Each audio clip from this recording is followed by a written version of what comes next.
very quick update for those of you especially who have to do this for RCIA, or for those of you who have been doing this since the start, which is 24th of April. So we went all the way from 24th of April, and now today we're on the 23rd of July. And we are already in our 16th session, right? And we will be finished with the Catechism of the Catholic Church book on the 18th session.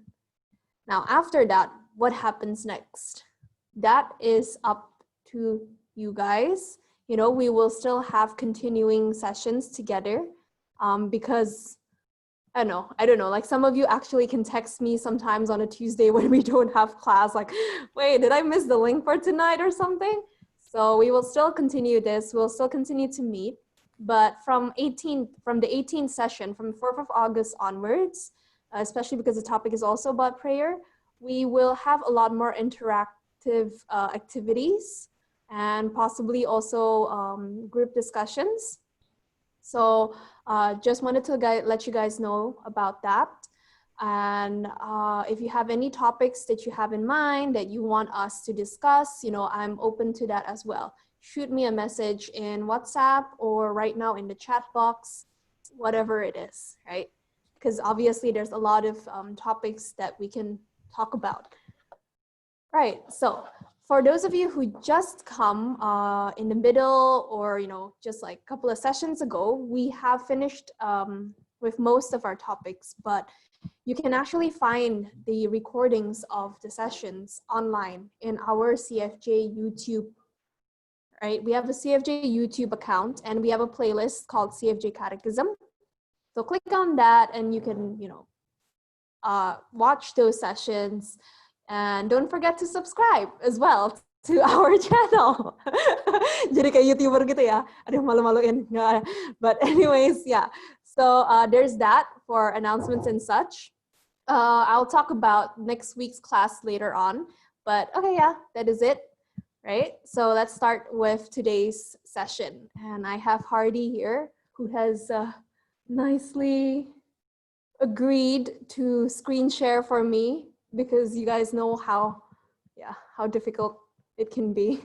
I mean, it's not difficult, but you know, it's just, yeah, preferably that way. It's not difficult at all. Yeah, so yeah, thank you, Hardy. All right, so the 10 commandments, all right? So tonight's topic is somewhat a bit, when people hear these words, commandments, you immediately get a bit of a, sort of like, you see it as rules and regulations. For those of you who are all into rules and regulations, that's great, right? Laws and such. But for those of you who like to test the line where it's drawn and such, maybe today's topic is somewhat more interesting for you to chew on, right? So just bear with us. Questions as usual will be addressed at the end of our presentation. Okay, but before we start, Hardy, can you go to the next slide, please? All right, so before we start, that's the table of contents, which I've already shared in session handout. So you can just go next to the first slide without the table of contents. So before we start, it's very important that I share this with you all. I understand that the word commandments can be, or laws can be, somewhat nerve-wracking. But keep in mind that tonight, when we talk about the 10 commandments, see it in this sort of analogy, right? For those of us who, I don't think we have parents yet in this batch here, but imagine yourself as a parent, right? You have children of your own eventually, and obviously you want the best for them. So you lay out these house rules, or I don't know what your parents usually calls them, or traditions or values of the family that you want to impart to your kids so that they live a happy and blessed life, so that they don't make the mistakes that maybe you have made, you know, yourselves in your younger days and such. Yeah, like I said, like I don't think we have parents here, but eventually, you know, you'll get there, right? And I'll get there too. Stephanie and Adam are like laughing at me here. But that's the same analogy here. All right. So the 10 commandments are not like, don't see them as rules that are meant to keep you in a cage or in some sort of like prison bars, don't do this, don't do that. Right? That's something that actually a lot of parents kind of struggle with as well, right?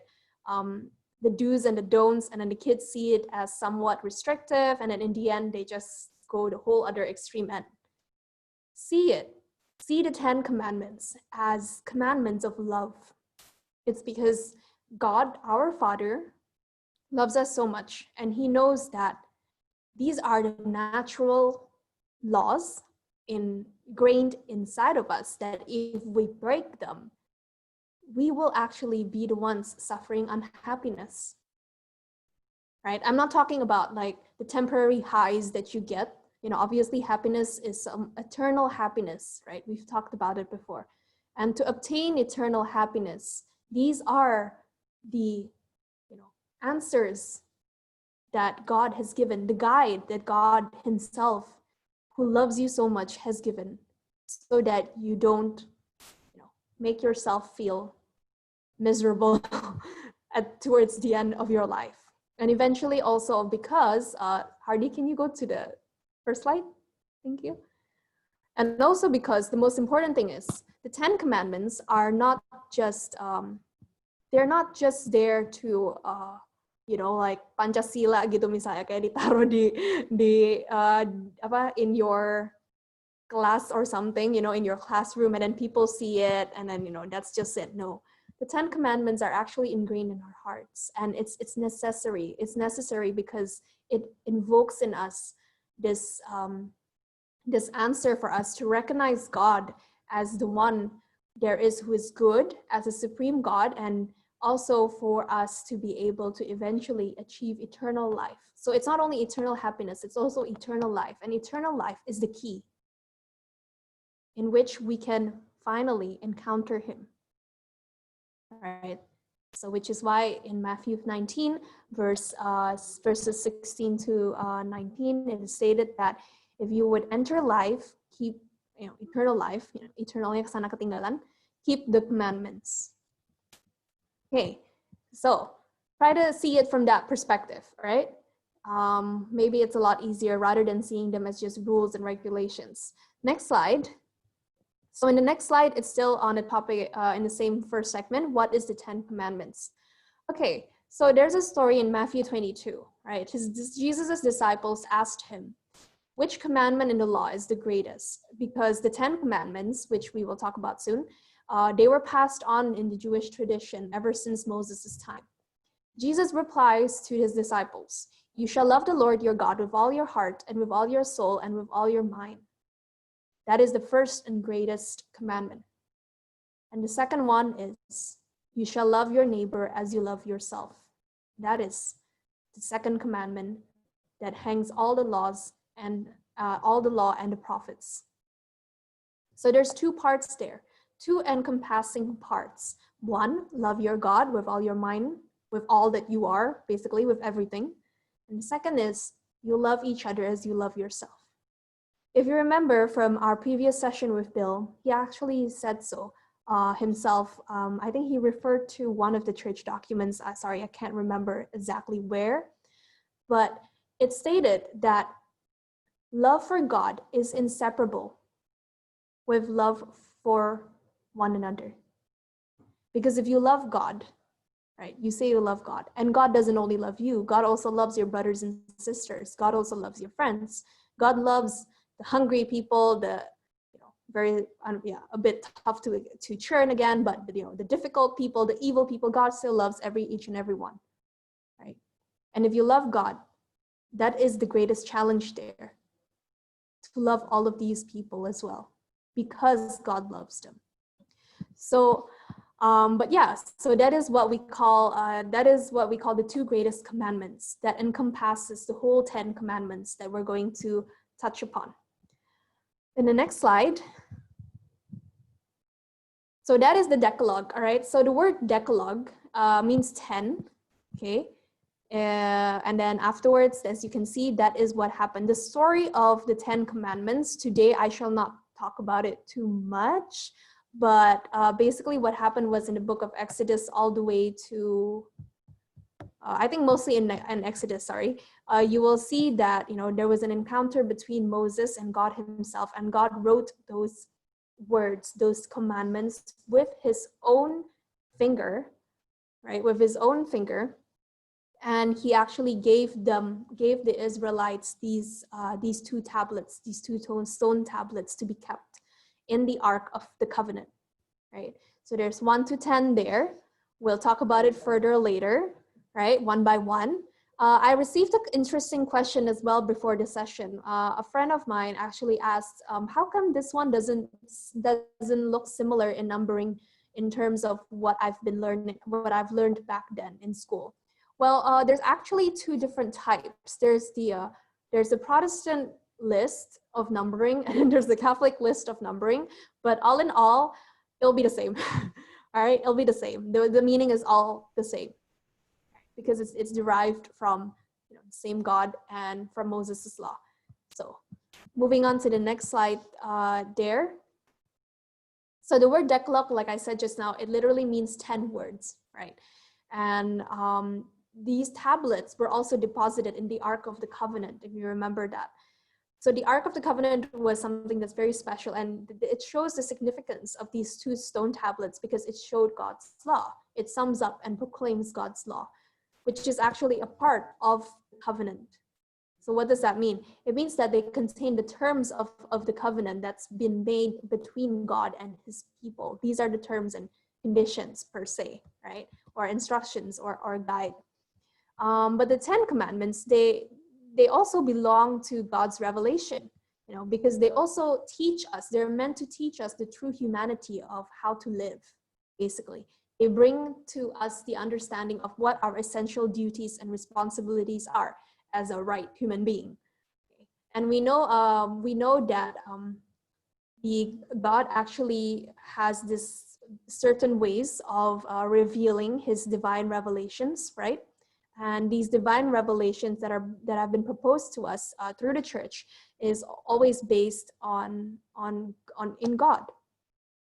So the Decalogue or the 10 Commandments, if you realize the instructions that are written there, all 10 of them, they're all also, you can actually see them as a sort of like voice of moral conscience, you see.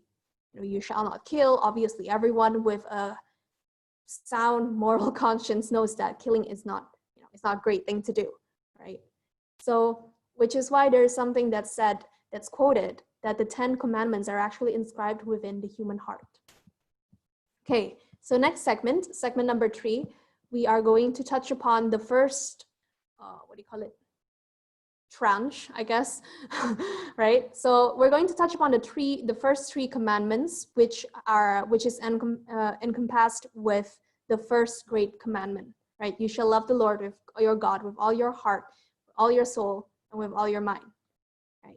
The commandments in the first 3 commandments that we're going to discuss, it makes it very clear that it is the response of love that man is called to give his God. It's the response of total, unconditional love that men, needs to give to God. So next slide, the first 3 commandments. All these 3 commandments, like I said just now, they are encompassed by simply saying, you shall love your God with your everything, right? With your all. Number 1, you shall worship the Lord your God, and him only you shall serve. Number 2, you shall not take the name of the Lord your God in vain. Number 3, remember the Sabbath day to keep it holy.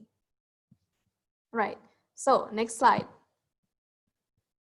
Thank you. Right, so first commandment, what does it mean to, you shall worship the Lord your God and him only shall you serve, right?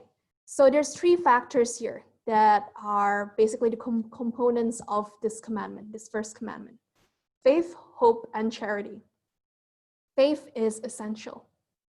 Right, faith is essential because that is the relationship, that is your response to God, and it is something that you need to have for you to be able to acknowledge him, to serve him, and to worship him. So St. Paul speaks of the obedience of faith as our first obligation. He shows that the ignorance of God is the explanation of all moral deviations. We have to continually guard our faith and try to develop it so that it becomes more mature, right? We had a session all about faith in our, I think, third class, if you remember, in Hebrews 11, verse 1. What is the definition of faith? The definition of faith is that it is the confidence in what we hope for and assurance about what we do not see. So that's faith. Not going to go into much details because we've talked about it already. Now moving on to the second factor here, hope, or the second component, sorry.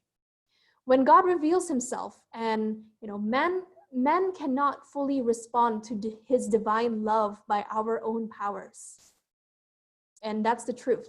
God can love us unconditionally, but men will struggle throughout their lifetime here on earth in trying to respond that way towards God. And that's normal. And God knows that. But what he wants out of that is that we have the full hope that God will give us the capacity to love him with our strengths and our weaknesses, right? In our human capacity in the best way possible that we can. So hope is also the confident expectation of his divine blessing, right? Because you know that at the end of the day, God works only the best for those he loves.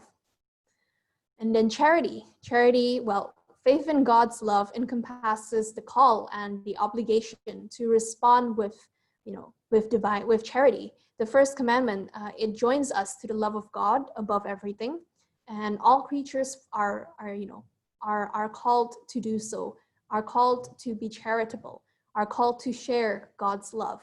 You can't be selfish about God's love by your own self. That's just not right. So moving on to the next slide. Now we talk about the sins against God. So just a bit of sharing here. I don't know if you guys you guys must have already touched upon sin when I was unwell at that time. And Alvin would have already explained what sin is, the definition, the types of sin, and so forth, right? But I actually, there was one time whereby I went to a priest and I told him, Father, these are the things that people say that it's a sin, but then I am not sure if what I've done is really a sin.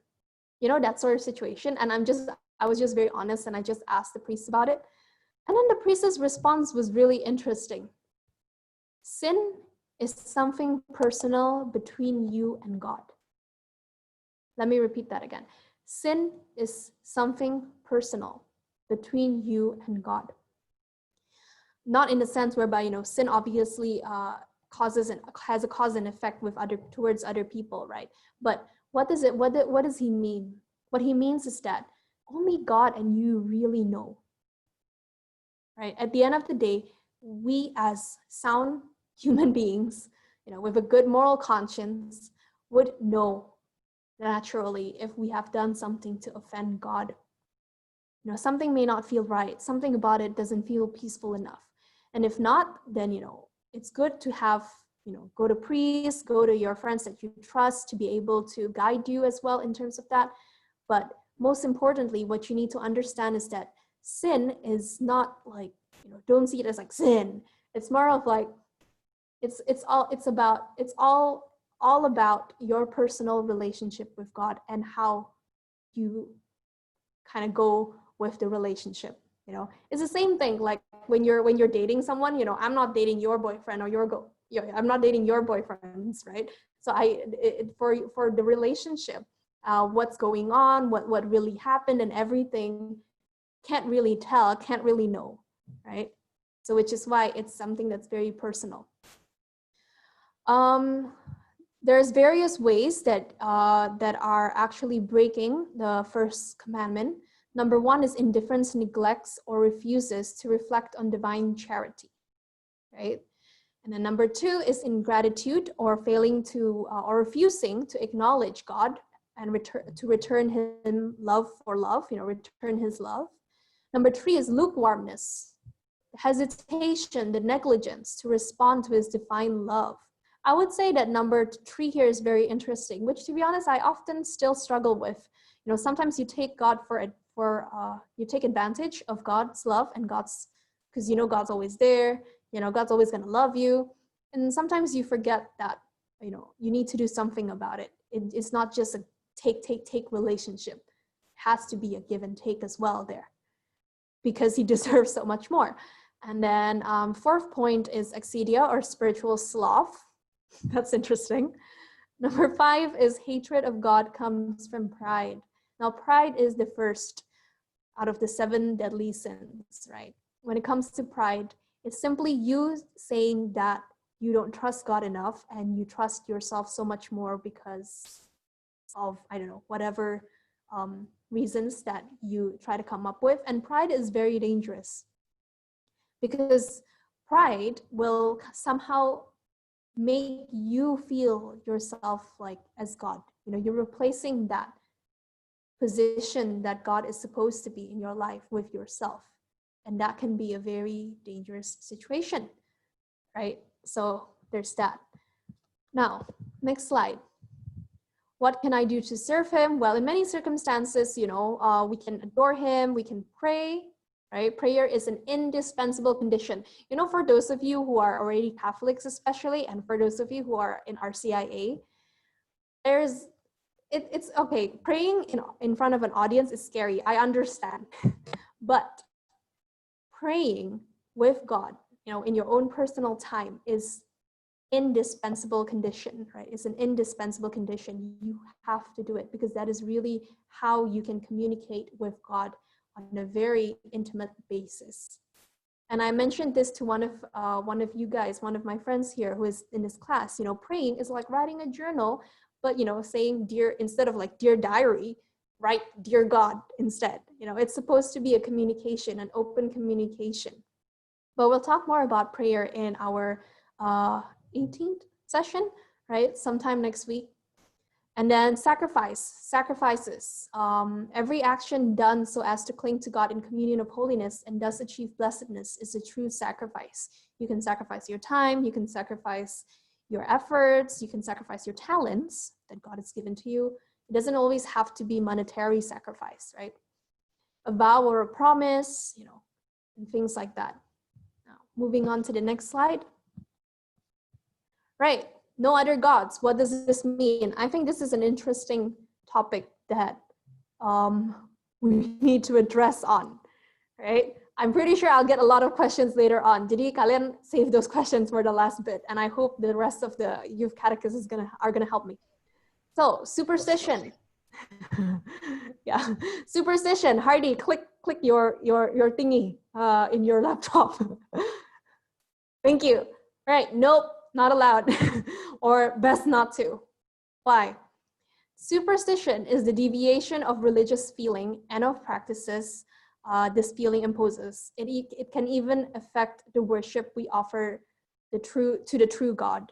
For example, what it means is that when one attributes a certain importance in some sort of like, you know, when you put so much importance on magical superstitious things or certain superstitious practices, it becomes addictive if you realize it, right? It's actually very addictive. You know, when you go to fortune tellers, tell me about my future, tell me like, you know, if I'm gonna get this job, you know, what should I do to get this job? Should I buy a chicken or something like that? I don't know, or, you know, jodohnya kapan datang, segala macam like that. And that is actually the contrary. It's the vice contrary of the virtue of faith that we're supposed to have. The virtue of faith and hope that we're supposed to have. If you know that God loves you so much and he's preparing the best for you, then why are you not trusting him into, you know, that you're not trusting him, basically. You're not trusting him fully, which is why superstition is prohibited. And then adultery, well, you know, the first commandment obviously already condemns polytheism, right? We're monotheistic religion. It requires man neither to believe in nor to venerate other divinities than the one true God. Now, idolatry does not only refer to pagan worship, okay? It also consists of divinizing whatever it is that's not God. For instance, if you love Taylor Swift so much, right? You idolize Taylor Swift so much and you have like huge giant posters and you're like, always skipping mass or always skipping whatever responsibilities you have as a human being just to like watch Taylor Swift nonstop on your YouTube. That is also, that's also a problem there, okay? But of course, there's the more challenging the challenging beings that exist in this world that actually is difficult for us to balance, For instance, of course, power, pleasure, money. And then in Matthew 6:24, it's actually stated there, you cannot serve God and mammon. At that time, I think a lot of people, if you actually have a discussion for that certain Bible passage, it's all about, you cannot serve God and money or power or pleasure. It's okay for you to obviously, it's okay for you to want to attain a certain level of wealth or a certain level of comfort in your life. But again, it's all about priorities. Right? And you cannot, and if you keep on sacrificing your faith and your relationship with God, from number 1, you put it to number 2, and then number 3, and then eventually it'll just be a cycle. It'll just be a downward spiral. Now, in the next, can you click next again? Divinization and magic, right? So, God can reveal the future to his prophets or to other saints, right? If you read the Bible. But still, the sound Christian attitude as a Christian, you have to put yourself confidently into the hands of God, like what I mentioned just now. I guess I don't want to repeat too much about it. Because you believe in something called divine providence, right? You believe in God's divine providence. And it also involves you to give up your unhealthy curiosity about your future or concerns of the future and so on. So all forms of divination are to be rejected, recourse to Satan or demons, calling spirits and stuff, conjuring up the dead or other practices. Any sort of practices that are supposedly in unveiling the future, consulting horoscopes, astrology, palm reading, interpretation of omens, phenomena of clairvoyance, and so forth. Those are the more common lists that you can find in the CCC. Okay, so these things, they may seem as something very small, but to be very honest with you, again, maybe this is a bit of a personal sharing, but I realized that these things can be very addictive. And that is where the addiction is that will cause a very unhealthy state of mind. Eventually, you will get confused. This person who has supernatural powers says A, but this other person who also has supernatural powers says B. And then this other one says C, and then this other one says D. And then in the end, you just get even more confused. Then the next one is irreligion. Irreligion, I mean, it's very obvious. It's all about the sacrilege, right? Sacrilege that contains of, when you profane or treat unworthily God or the sacraments or any other liturgical actions or so forth, that's not allowed. And then afterwards, we have atheism. Atheism rejects or denies the existence of God. We've talked about this in our very first session, if you remember. And, there's a quote from the Gaudi ad Speciem document. Believers can have more than a little to do with the rise of atheism, to the extent that they are careless about their instruction in the faith, or present its teaching falsely, or even fail in their religious, moral, or social life. They must be said to conceal rather than to reveal the true nature of God and of religion. What does this mean? Since I'm not an atheist, go to the Baptist Catholic. I'm fine. Wrong. Apparently, that's not only the case. Sorry. If you, especially as a Catholic, let's say you've been baptized and so forth, but because of you give careless instructions or you give careless descriptions of the faith, teaching the wrong things, showing the wrong examples and so forth, that can also, kind of add on to the whole atheism spiral there, which is also unpreferred. And then, of course, similarly, agnosticism is also unpreferred. And in certain cases, the agnostic refrains from denying God. Instead, he postulates the existence of a transcendent being which is incapable of revealing itself, about which nothing can be said. So the agnostic, an agnostic does not make any judgment about God's existence. He doesn't, maybe the person doesn't really say like it's impossible to prove, for them, like God exists, but it's just a matter of like taking that next step. Actually, it's all about taking the next step to finally wanting to get to know this higher being that they're actually aware of. And then, so those are the 6 points covering no other gods. Now, in the next slide, we have the second commandment. You shall not take the name of the Lord your God in vain. Obviously, we're not supposed to abuse God's name. We're not supposed to do any sort of blasphemy as well. And it also forbids false oaths and perjury. What does it mean? Well, a person commits perjury when he or she makes a promise under oath with no intention of keeping it. It can be, it's the same legal definition, pretty much. Now, in the next slide, the second commandment also covers respect for each other. Betul kok, it's in the next slide, yang ada foto Tasha and Krista and Calvin. Right. So, taking the Lord's name not in vain, right? God actually calls each and every one of us by name. Did you know that? In Isaiah 43 verse 1, you can read it up in the Bible. God knows each and every one of you. He has formed each and every one of you very uniquely, and he knows your name. So everyone's name is sacred. And the name is the icon of the person. So it demands a respect for each other, respect for each other's dignity. We talked about human dignity in the previous class. So this also falls under the category of the second commandment.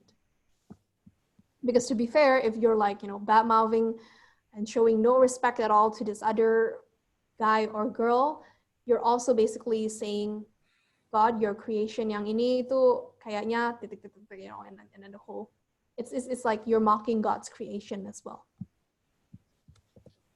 Now, in the third commandment, next slide, remember the Sabbath day to keep it holy.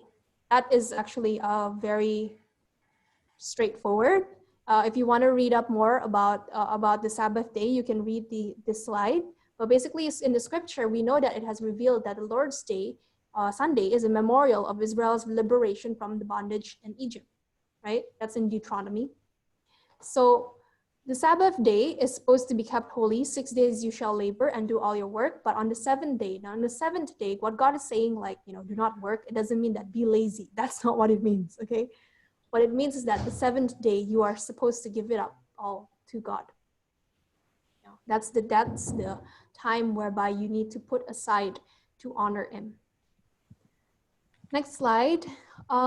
Precepts of the church. Actually, we will talk about this further later. What are the church's precepts? One of it is on Sunday and other holy days of obligation, we are supposed to participate or go to Mass. Yeah, so that's actually one of the church precepts. And then furthermore, Sunday is a time whereby, it's consecrated by Christian piety to do good works, humble service of the sick, the infirm, and the elderly. Sunday is also a great time for reflection, silence, cultivation of the mind, and meditation to further the growth of your Christian interior life. So, okay, next slide, please. Okay, so now we move on to the second encompassing greatest commandment, right? There's two, like love udah. The first one, udah, love God with your all, and then now love each other.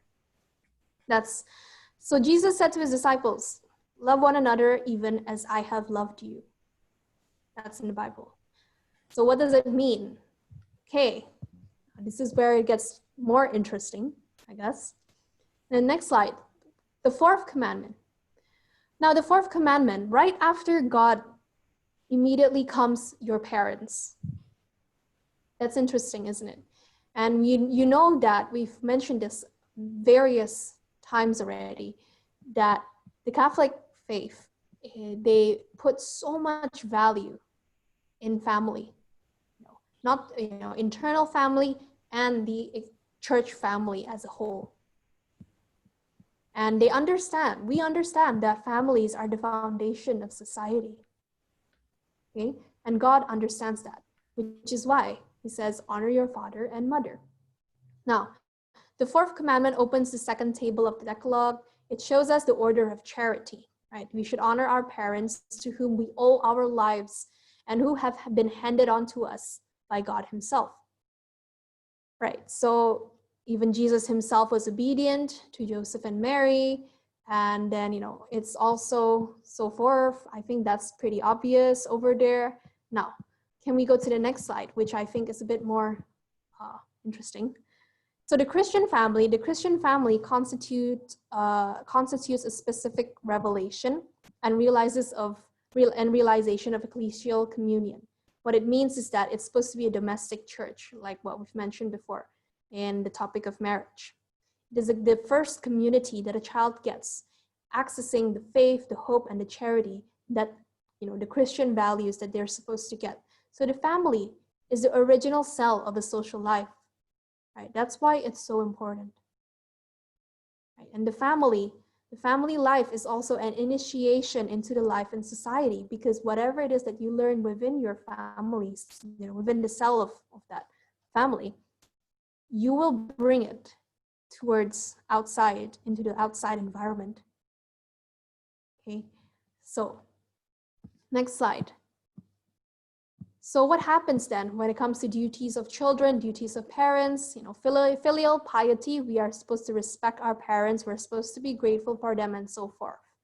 I think these things are actually some things that is very, like I said, it's a guideline, Laya, and most of you will probably already know. We know them, but obviously it's always harder to do them.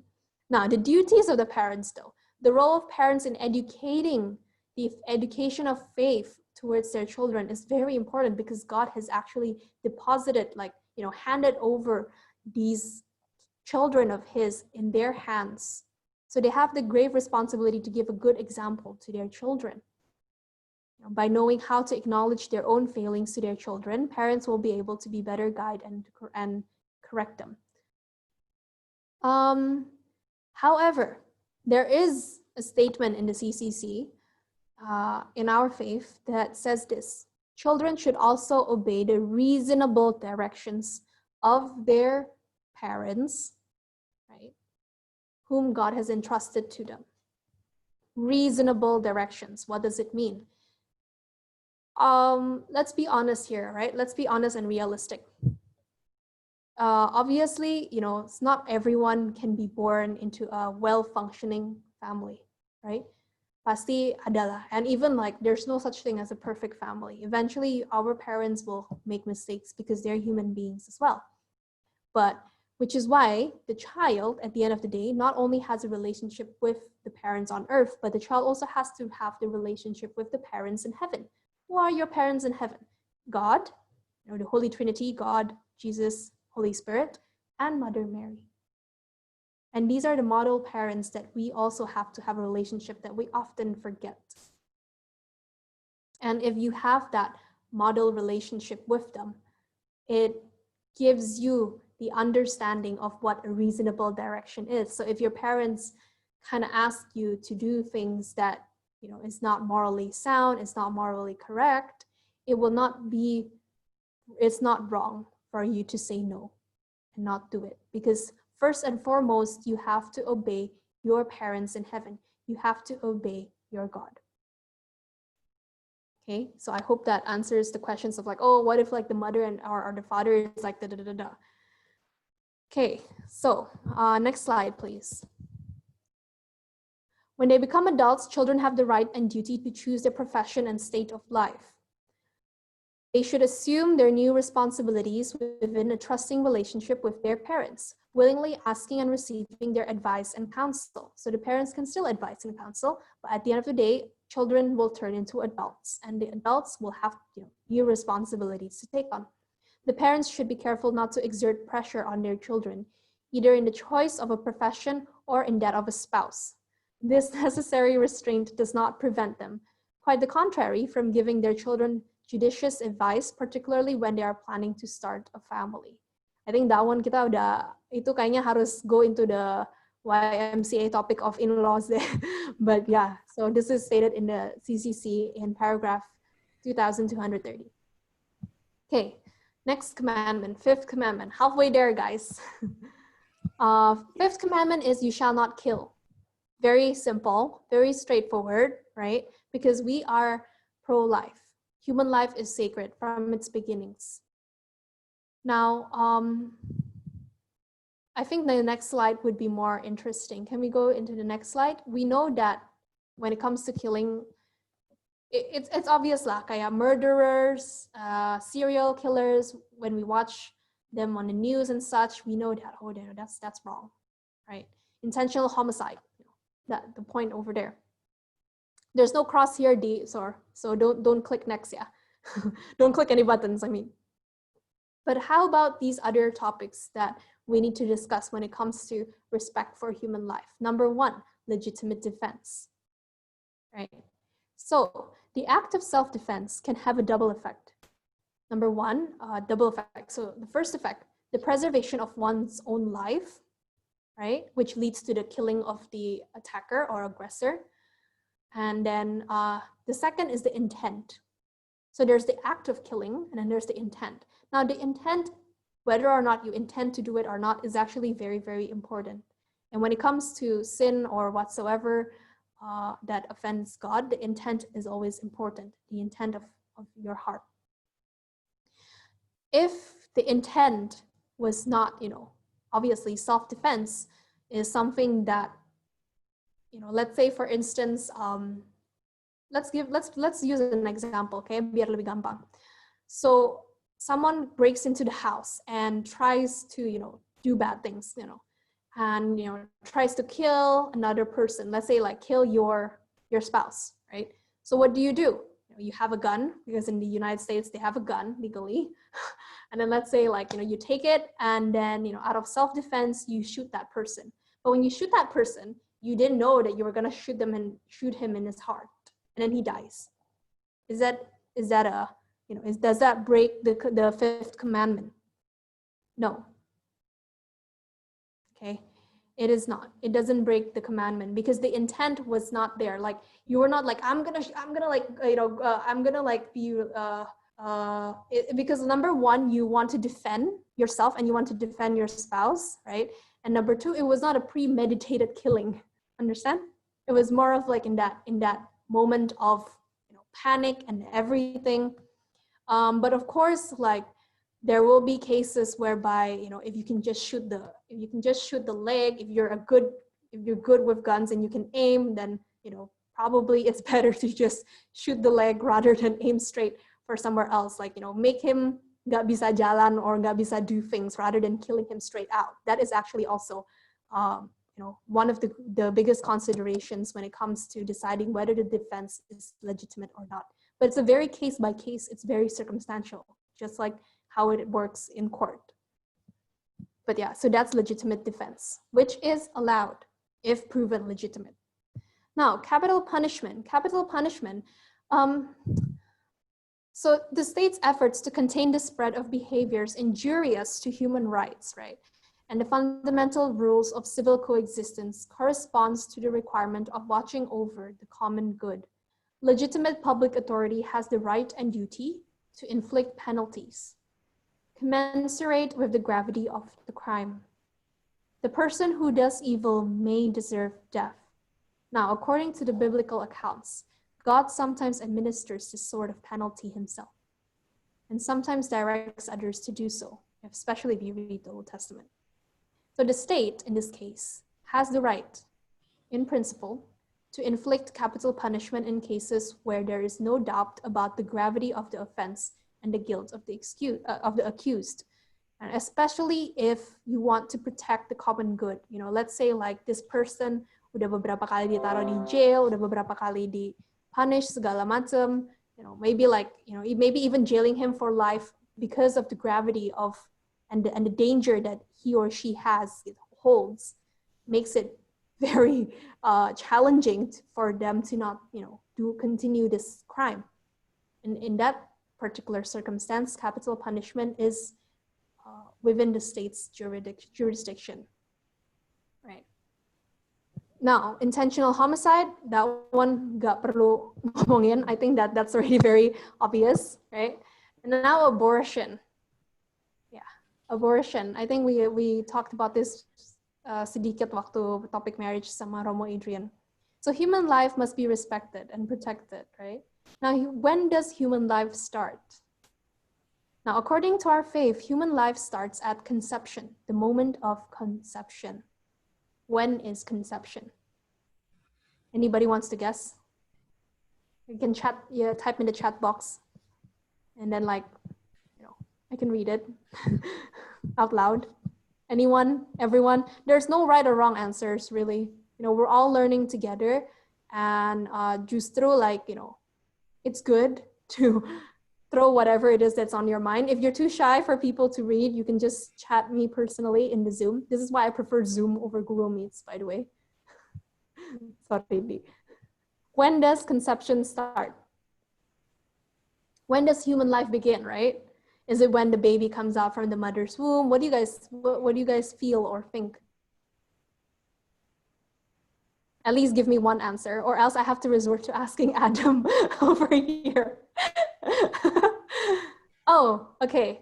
Someone said after the first trimester. Okay.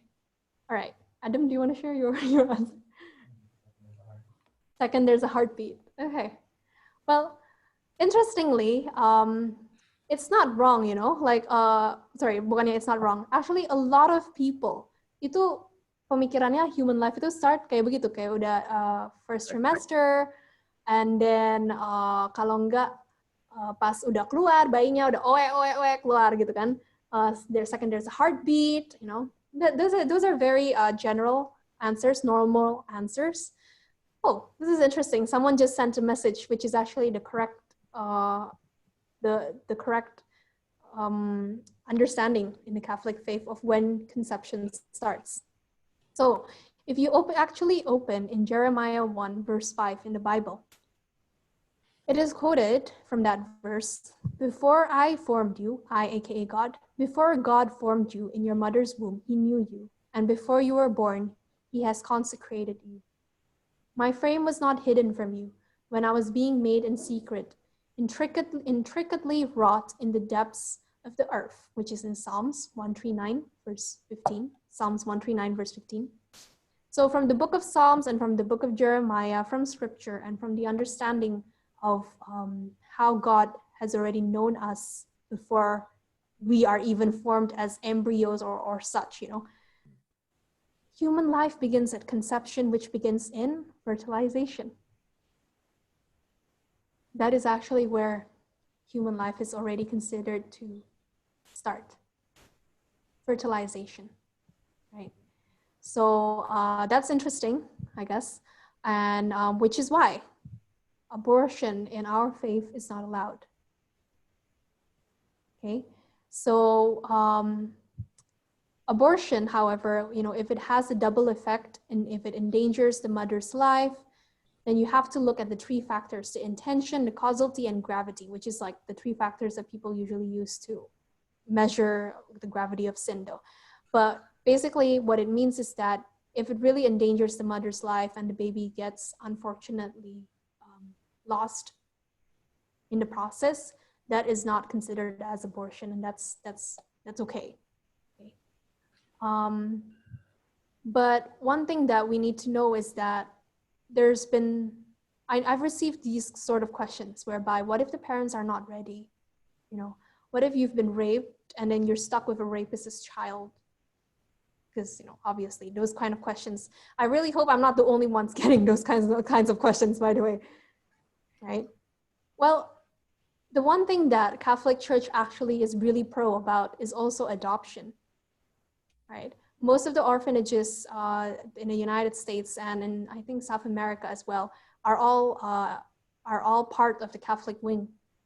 And because of, if you feel that you are not capable enough and so forth, and you want to make sure this child grows up well, we are not restrictive upon that.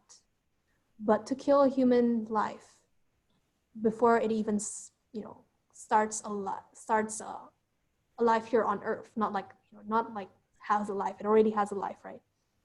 Is something that you don't really have the power, I would say, to do so. Because at the end of the day, we know that God is almighty and he is the Alpha and the Omega, also when it comes to human beings' lives. Right, so that is this stance on abortion, which I'm pretty sure we're going to talk even more about in the question and answer. So moving on to the next one first, right? Euthanasia. Euthanasia, nope, not allowed. It's the same. It is morally unacceptable because those whose lives have been diminished or weakened deserve special respect. We understand that, especially for those people who suffer from, huge mental illnesses or so forth.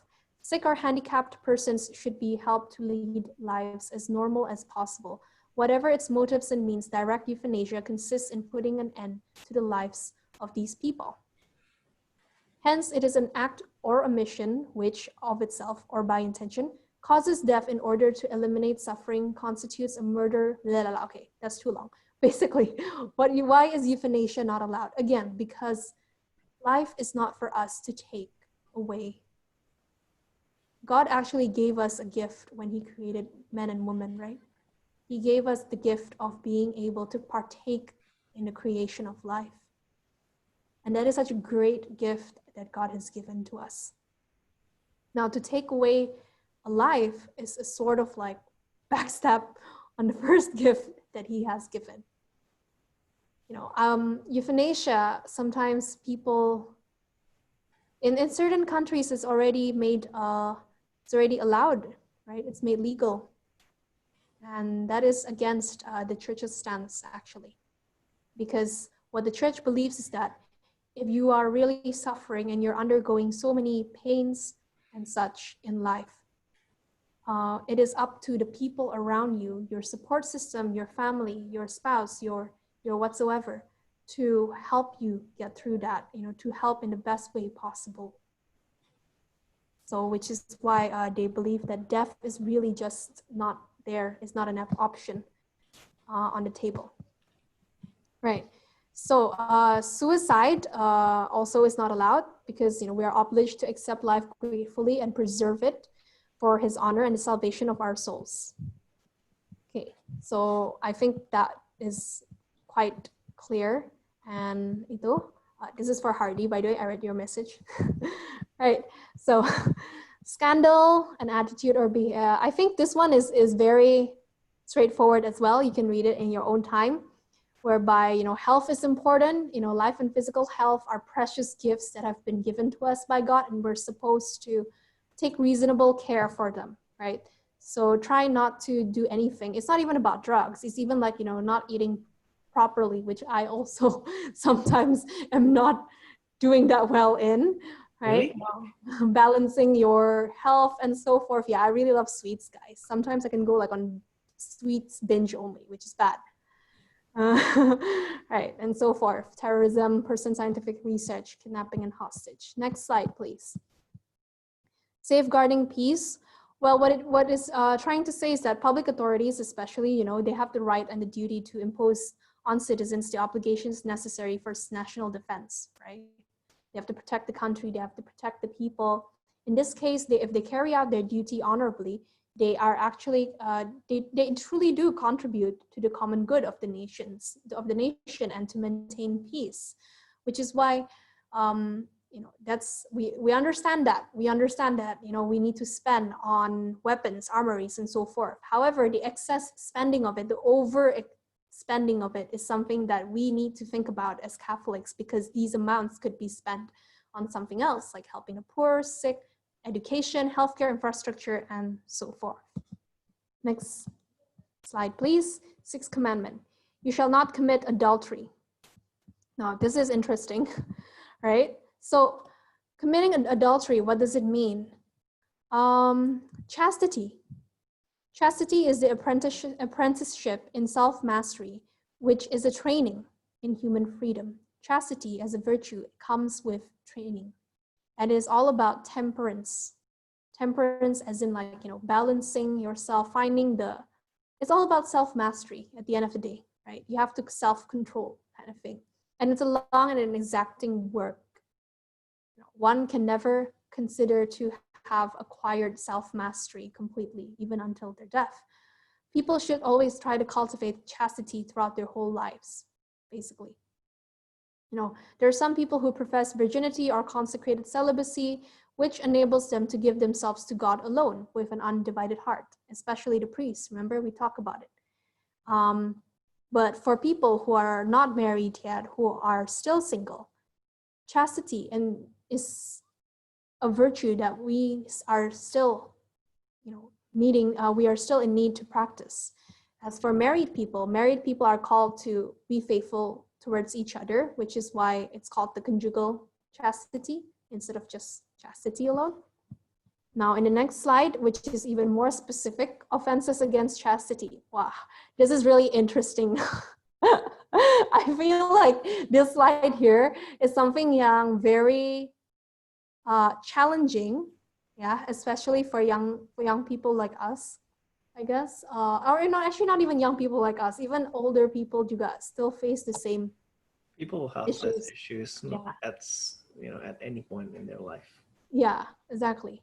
And guess what? You're not the only one.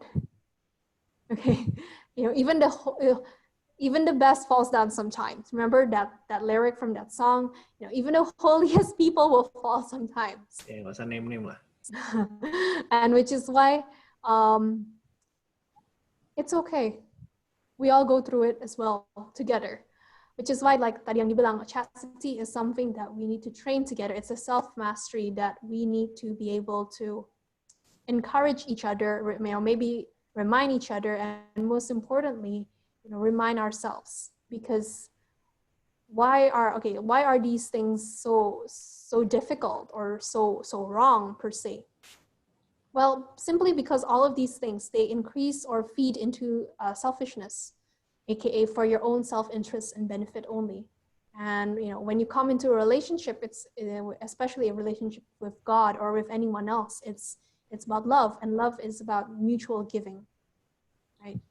So these are things that are not that contradicts chastity. Okay. Now, next slide, please. We have contraception. So this is even a part. It's under the chastity there.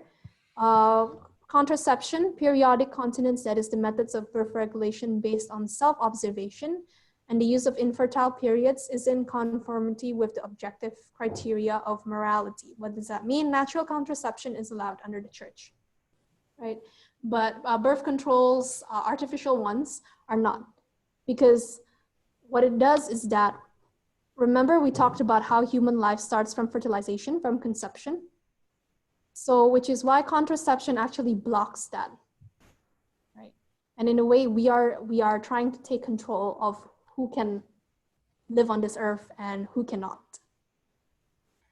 And of course, there's also the very interesting thing that I've heard before, contraceptions. Basically, sex was created as something that is meant to be, shared in love, right? However, obviously it can be taken to, it has been taken to a way off tangent things in many various things. Okay, let's just put it as things. And sometimes the thing about it is that it could make it sort of like meaningless eventually, especially when you enter the marriage. And it's something that the church and God is trying to tell us, is that you need to still look at it as something sacred and holy. It's something that's sacred, something that's special. So which is why premarital sex is also not encouraged in the Catholic Church. And it's because that giving of totality of love is supposed to be reserved only for your future spouse. So I think we can talk about that even further later in Q&A if anybody wants to ask, right? So next slide, please. Homosexuality is also, they close the sexual act to the gift of life. They do not proceed from a genuine, effective, and sexual complementarity. What does that mean? Well, men and women were made by God to procreate, but it was not men and men, women and women. Right. But they must be accepted still with respect, compassion, and sensitivity. Right. We are not supposed to discriminate them. We are not supposed to treat them with like disrespect and so forth. They're still just like each and every one of us, which is why we need to don't judge them and welcome them maybe even more, right? Because they need that support as well in their lives. But homosexuality is not in accordance with God's plans, and is not in accordance with the church's teachings. So next slide is 7th commandment, which is very straightforward. You shall not steal, right?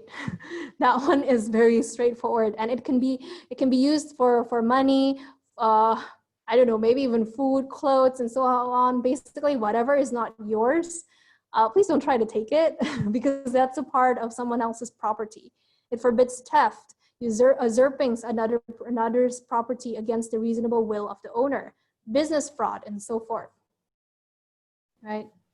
Now, in the next slide, we talk about it furthermore. The church has rejected basically the church is not in line with certain ideologies associated with communism or even socialism, right? She, as in the church, has likewise refused to accept in the practice of capitalism, individualism, and the absolute primacy of the law of the marketplace over human labor. Because when it comes to our faith, what we put as number one is still love and fraternal charity, right? So finally, we move on to the 8th commandment. Sorry if I go a little bit faster, yeah, guys. Tapi the slides are available in the drive, and then I think the questions and answers would be a lot more interesting as well. So, number 8 is you shall not bear false witness against neighbor. What does that mean?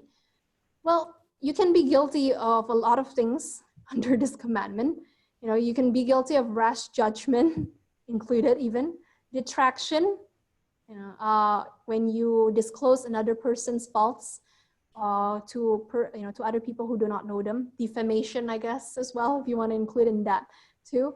Calumny included as well. Harms the reputation of others. That saying, if you have nothing nice to say, then don't say anything at all, right? That's actually something that is possibly very relevant, especially when we live in a society today that is full of gossips and so forth, right? And that is not the same as rebuking with love. Rebuking with love, yes, of course, we're supposed to do that for each other, but we're not supposed to attack each other. We're not supposed to rebuke each other with hatred or so forth. Right? That all is the opposite of love. Now in the next slide, lies.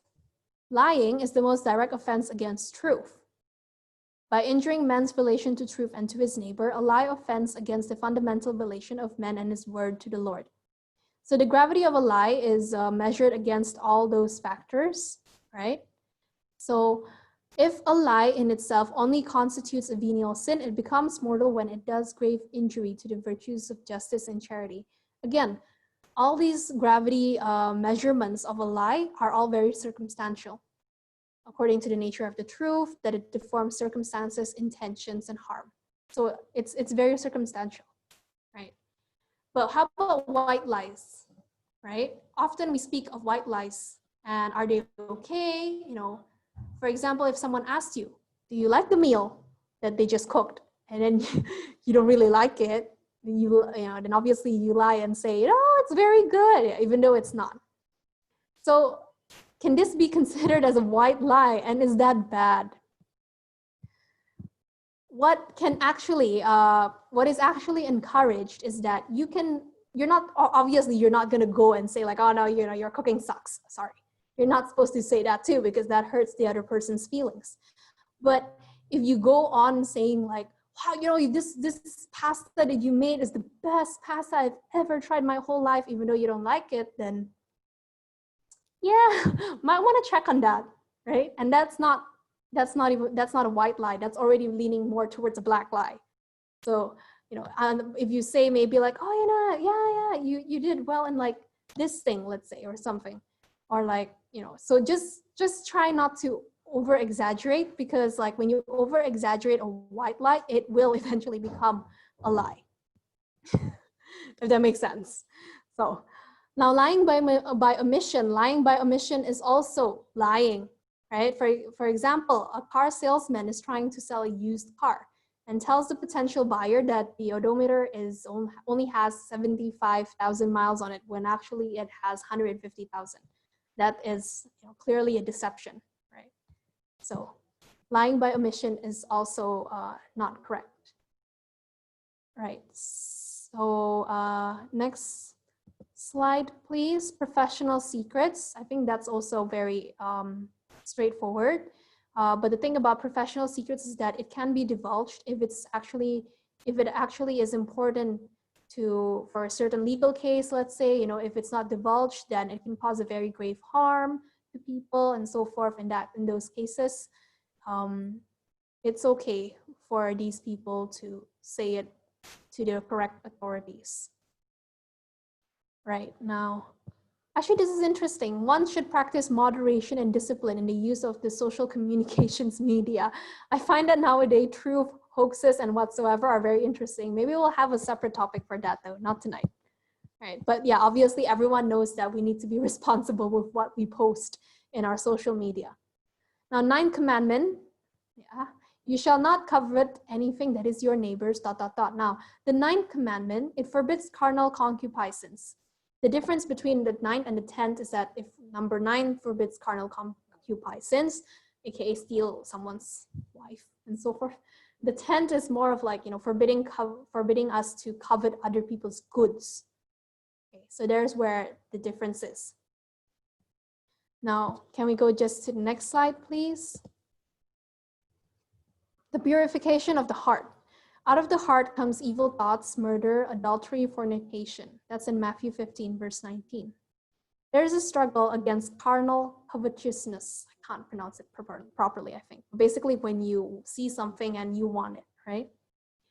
Now, how do we counter that? How do we counter that sort of feeling? Is by, purify our hearts in a way whereby we practice temperance.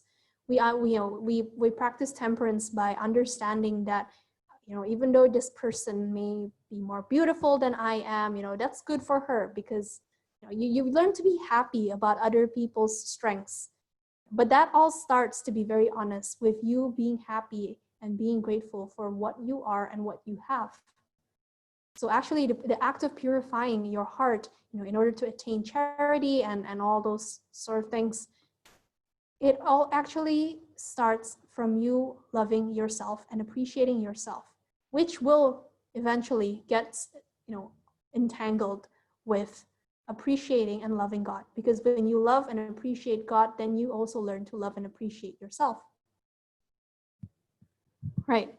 So the pure in heart refers to those who have attuned their intellects and wills to the demand of God's holiness, chiefly in these 3 areas: charity, sexual chastity for our sexual rectitude, and then third one is love of truth and orthodoxy of faith. Right. And the purity of heart is a precondition of the vision of God. What does it mean? If you're not a charitable person, if you're a selfish person, if you're, fooling around too much here and there, and you're not respecting other people's sexual boundaries and so forth, if you are so used to lying that lying becomes like second nature to you, then, when you pray and you feel like God's not answering you, that's because you are actually the party that has been pulling yourself away and away from God. Because remember that sin weakens the relationship with God, right? So if you continue to do all these things, eventually the vision of God or the relationship that you have with Him can be weakened and maybe even lost. Now, next slide, talk about modesty. Yeah, I think this one is, can we guys go to the next slide, the last commandment, the 10th commandment? Right, so you shall not covet anything that is your neighbor's goods. All right, so what does the goods mean? Well, it forbids greed, obviously, to mass earthly goods without limit. You're not supposed to overdo it. For instance, during this whole pandemic situation, when everyone is so crazy about buying hand sanitizers, do you remember that specific time that we had earlier this year? Either hand sanitizers or like disinfectants, even like baby wipes and so forth. If you're hoarding them excessively, and hence people who are actually really in need of it jadi nggak bisa dapat, that is something that you might also want to think about, right? And so St. John over there mentions that we fight one another and envy arms us against one another. If everyone strives to unsettle the body of Christ, where shall we end up? We are engaged in making Christ's body a corpse. We declare ourselves members of one and the same organism, yet we devour one another like beasts. This is the opposite of the fraternal charity that we're all called to have with each other, right? If you remember, Bill's story last session was that he mentioned how everyone is given different things, different graces. It may seem like, the level juga berbeda-beda lah. Ada yang banyak dikasih ini, lebih sedikit dikasih yang ini, and so forth, right? But at the end of the day, all of these are given to us to meet our needs, and God knows our needs. That's number one. And the second thing is, God has given us all these things for us to share, especially with those people who are kekurangan in what we are kelebihan in. And that is why in the last session we talked about social justice and how to address it, right? So there is no need to be envious at the end of the day about your neighbor's goods and or whatever else that he or she owns. And it's easier said than done. That statement, when you hear that, you feel like, that's so much easier said than done. But to be very honest with you guys, obviously as a human being, I also have those moments whereby I feel like, wow, I wish like I was like, as smart as this person, or as successful as this person, and so forth, right? And especially think about it for those people out there who don't even have proper homes or even the proper resources to deal with this pandemic right now. Right? But instead of thinking or spiraling down on envy, and comparing, maybe it's time for us to think more towards sharing what we actually have, what we can do for each other and for others out there, right? Because there's always something that you can share with. It's as simple as like you dropping a text to your friend who is depressed over this whole pandemic situation and checking up on him or her and asking, how are you? Right? Instead of like saying like, did you see this girl? Like she just like posted in this on Instagram, la la la la. Like you see the contrast, right? And try to do that. Just try to focus on doing that several times, and you never know how you will end up feeling. Right? Because actually, truth be told is that as human beings, we are already ingrained the moral conscience, and when we do good things, you will feel good and better about yourself. Right?